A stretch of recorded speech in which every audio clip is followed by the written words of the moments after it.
বিসমিল্লাহির রহমানির রহিম। প্রিয় খামারি ভাইয়েরা, আসসালামু আলাইকুম। আজকে একটু কবুতরকে দেখাবো বলে ভিডিওটা করলাম। এই যে দেখেন আমার কবুতরের অবস্থা।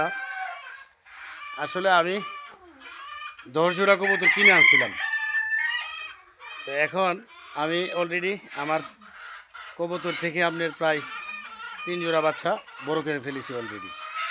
আবার কিছু খাইতেছিও মাঝখানে। যেমন এখন এই যে 2টা বাচ্চা নামাইছি খাওয়ার জন্য, আর 3 জোড়া অলরেডি বড় হয়ে গেছে। এই 3 জোড়া মিলে একটা বাচ্চা আবার মারা গেছে, শীতটা তখন বেশি ছিল। যাই হোক, আবার 2-1 জোড়া এখন অলরেডি ডিম নিয়ে বসে আছে।